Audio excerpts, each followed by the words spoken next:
और अंदर कमरे के ले जाने के बाद इसने अपनी सगी अम्मी के साथ वह सब कर डाला जो एक जानवर भी नहीं सोच सकता, यानी अपनी अम्मी को अपनी हवस का शिकार बना डाला।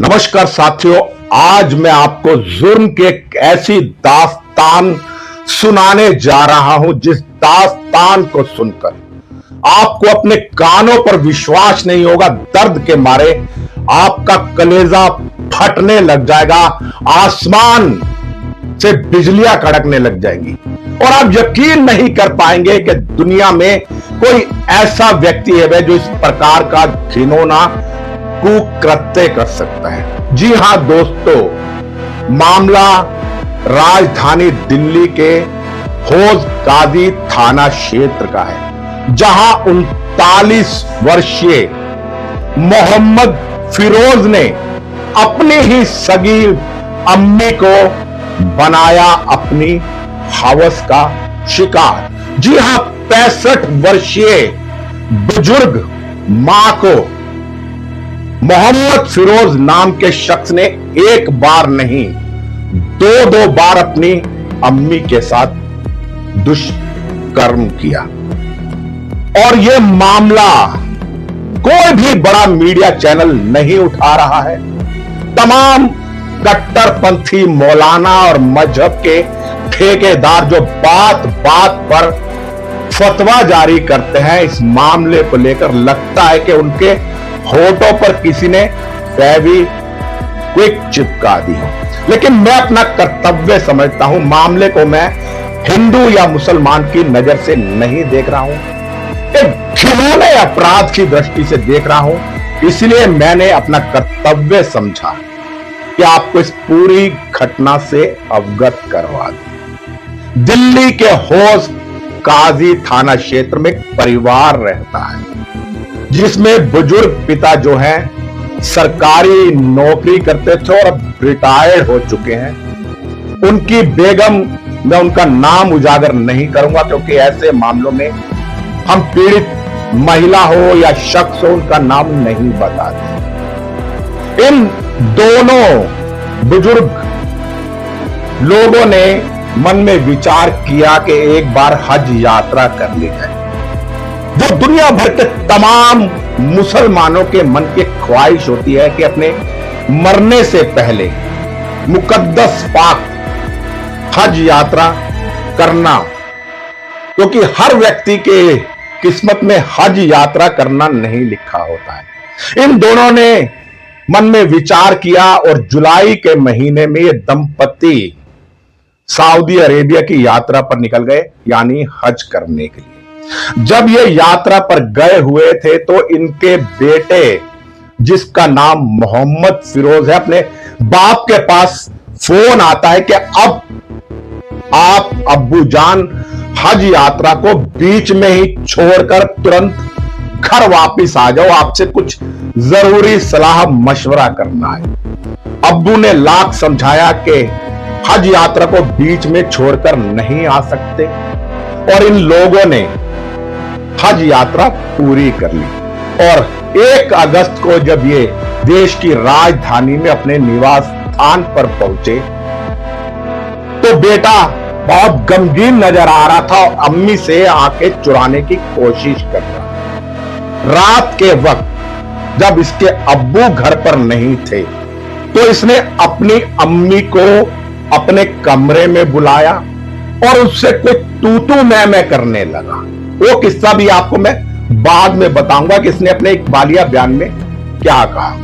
और अंदर कमरे के ले जाने के बाद इसने अपनी सगी अम्मी के साथ वह सब कर डाला जो एक जानवर भी नहीं सोच सकता, यानी अपनी अम्मी को अपनी हवस का शिकार बना डाला। अम्मी सकते में थी, सोच नहीं सकती थी, समझने के जो उसकी शक्ति थी वो चली गई थी। रात को जब मोहम्मद फिरोज के अब्बू घर आए तो अम्मी ने उस दिन तो कुछ नहीं करा, लेकिन अगले दिन उन्होंने अपने शोहर यानी खाविंद अपने पति को यह सब बात बताई।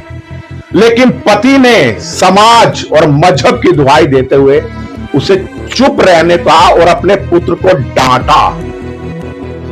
मामला खत्म हो गया, लेकिन फिर 3 दिन बाद इसने वही काम अपनी अम्मी के साथ दोबारा करा। इस बार अम्मी बदहवासी की हालत में चंद कपड़े लपेटती है और अपनी शादीशुदा बेटी के घर में पहुंच जाती है, जहां जाकर उसने अपनी बेटी को सारी हकीकत बयां करी।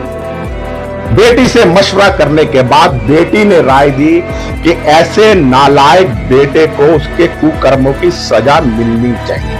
अम्मी अपनी बेटी के साथ थाना हौज काजी जाती है और वहां जाके अपनी शिकायत दर्ज करवाती है। आनंद फान में पुलिस मोहम्मद फिरोज को गिरफ्तार कर लेती है और जब उससे पूछताछ की जाती है तो उसको अपने किए पर कोई आत्मग्लानि नहीं होती।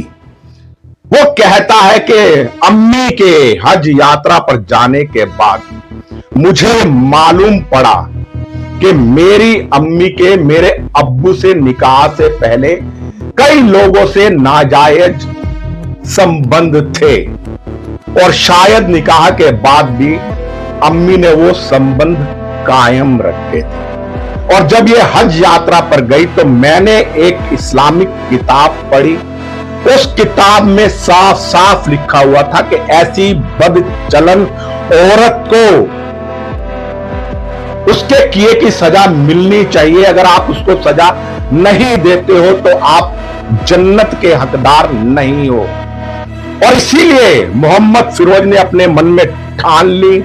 जन्नत जाने की चाह में जब अम्मी घर पर आई तो उसने ये कुकृत्य कर डाला।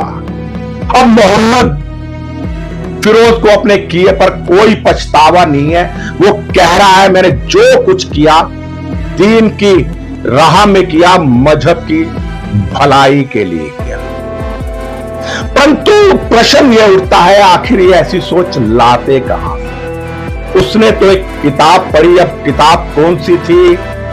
मैंने अपने जीवन में ऐसी कोई किताब नहीं देखी, कोई पन्ना नहीं देखा। माना कि मां दुष्चरित्र भी है, लेकिन हमारे सनातन में मां को भगवान से बढ़कर दर्जा दिया गया है। कहते हैं एक तरफ अगर ब्रह्मांड को बनाने वाले रचयिता खड़े और दूसरी तरफ मां खड़ी हो तो सबसे पहले मां वंदनीय है, पूजनीय है, बाद में ब्रह्मांड के रचयिता है। क्योंकि ब्रह्मांड को बनाने वाले भी मां के आगे नतमस्तक हो जाते हैं। और हमारे सनातन में मां का दर्जा इतना महान होता है बता नहीं सकता। लेकिन ये ऐसी सोच लाते कहां से है? अपनी अम्मी के साथ एक बार नहीं, 2 बार नहीं, 2 बार दुष्कर्म करा और इस बेटे को, कलयुगी बेटे को कोई मलाल नहीं। क्या ऐसे बेटे को कौन सी सजा मिलनी चाहिए? क्यों चुप है मजहब के ठेकेदार? बड़े बड़े मीडिया चैनल इस बात को दिखा नहीं रहे हैं, उनके घर की लोकेशन भी नहीं बता रहे हैं, उस अपराधी की तस्वीर भी नहीं दिखा रहे हैं। लेकिन मैंने अपने थंबनेल पर उस अपराधी की तस्वीर लगाई है ताकि दुनिया पहचान सके कि ऐसे भी लोग हैं जो अपनी सगी अम्मी के साथ इस तरह की घिनौनी सोच रखते हैं। ज्यादा कुछ नहीं कहूंगा और अपने मोमीन भाइयों से एक ही गुजारिश करना चाहता हूं, इल्तिजा करना चाहता हूं। देखो ओ मोमीनो, तुम ये काम ना करो, मोहम्मद साहब का नाम बदनाम ना करो, बदनाम ना करो। बस इसी के साथ अपनी वाणी को विराम देता हूं। मैं राजेश भसीन, संवाद नेशन के साथ। जय हिंद, जय भारत।